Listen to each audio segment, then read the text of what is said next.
Hello everyone, আমি এখন আছি সিঙ্গাপুরে আমার হোটেলে and this is my third international tour.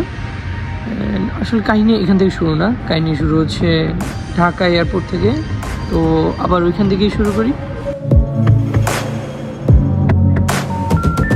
The number you have called is temporarily unavailable.